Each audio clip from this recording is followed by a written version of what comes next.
ਭਾਈ ਨਾ 10 ਰੁਪਏ ਚੀਨੀ ਦੇ ਆ ਜੇ। ਦਿਮਾਗ ਖਰਾਬ ਹੋ ਗਿਆ ਤੁਹਾਡਾ? ਦਹਾਂ ਦੀ ਚੀਨੀ ਲੈਣ ਆਏ ਨੇ। चलो दौड़ो, दਹਾਂ ਦੀ चीनी नहीं आउंदी, निकलो इथों।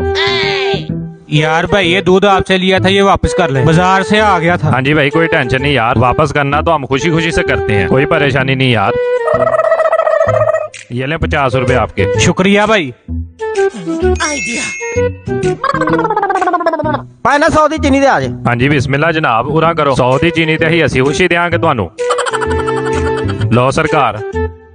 ਇੱਕ ਛੋਟਾ ਜਿਹਾ ਛਾਪਰ ਦੇ ਆ ਜੇ। अच्छा जी, ਲਓ ਜੀ।